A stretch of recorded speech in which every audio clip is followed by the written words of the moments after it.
first, I think the Apple Pencil. A lot of people complaining about the way of charging it, but now you can actually attach it like this, magnetically attached and wireless charging. So you can see the battery indicator. There's this new menu called Apple Pencil. So this is where you can get the battery life, and you can actually adjust the setting of the double tap, which I'm going to show you right now.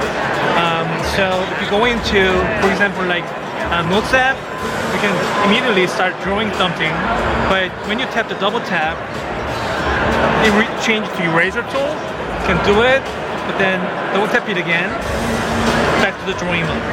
So you can do this thing, but then at the same time, as you can see all the different settings.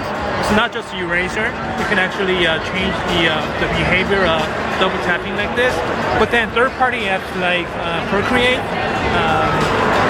do something different. For example, let's go into here, preference. There's a gesture control. So we go to pick menu and Apple Pencil double tap. So it overrides the settings for the app.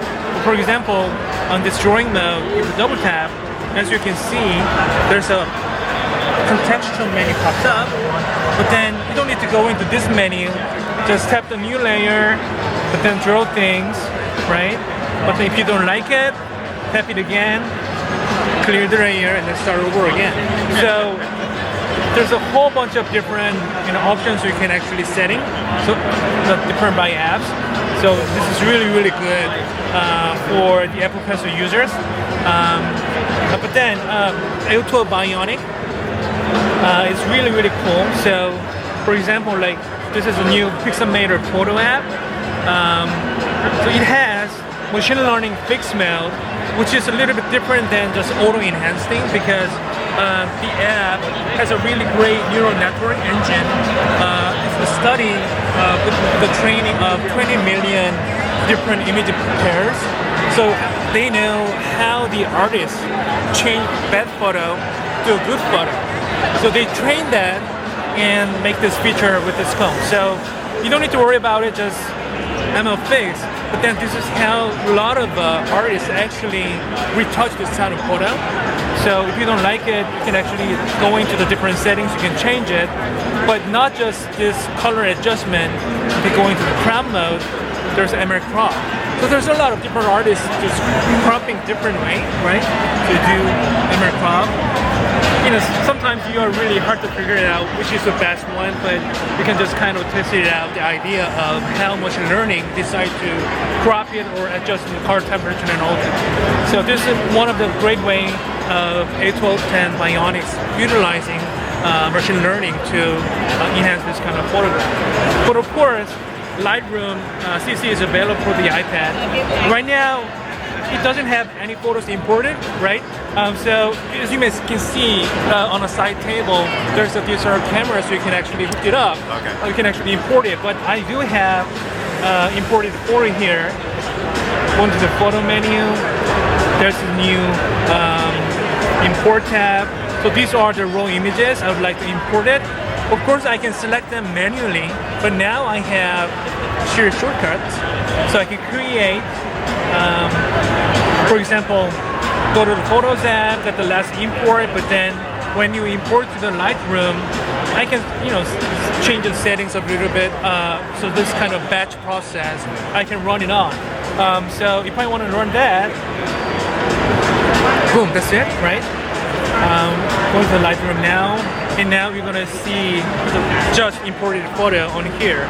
A lot of cases, raw files are really, really big. So if you just import it this way, there's a lot of duplication on a Photos app on Lightroom. If you want to delete it automatically, you can actually add that process on a series shortcut, so that automatically import and delete it. Got it. Right? But then here, this is a great way of just tag it, see the information, beautiful raw images. You can take a look at it. But then if you want to retouch this photo a little bit. Let me do this a little bit, make it a little bit darker, right? But then there's this selective retouching tool right here. So if I go into the brush mode, then I can brush this area, because I would like to give it a little bit more highlight to this theater right here. So paint it, right? But then go into the light. If I make it a little bit more tighter, you can actually change the exposure on this object here. So this is how you do adjusting on the go with the pencil and the iPad Pro. So what resolution is the camera? So back camera is 12 megapixel resolution, similar to iPhone XR camera. Okay. And the front one is true that camera is the same one. With 10s a 7 megapixel camera system, which you can also do portrait mode for the first time for the iPad. You can now do the portrait mode. So it's really great addition for the iPad. And you've switched the lightning port for USB-C. Yes. So now you can charge it a little bit more faster, but then I think the biggest upside of this port is you can actually connect really high performance accessories like DSLR cameras, external monitors, all the DJing gears around out there. Just plug it and off you go. But then, you can actually, if you're using the USB-C to Lightning connector, you can actually charge your iPhone off of iPad Pro, so which is another great advantage you can have here.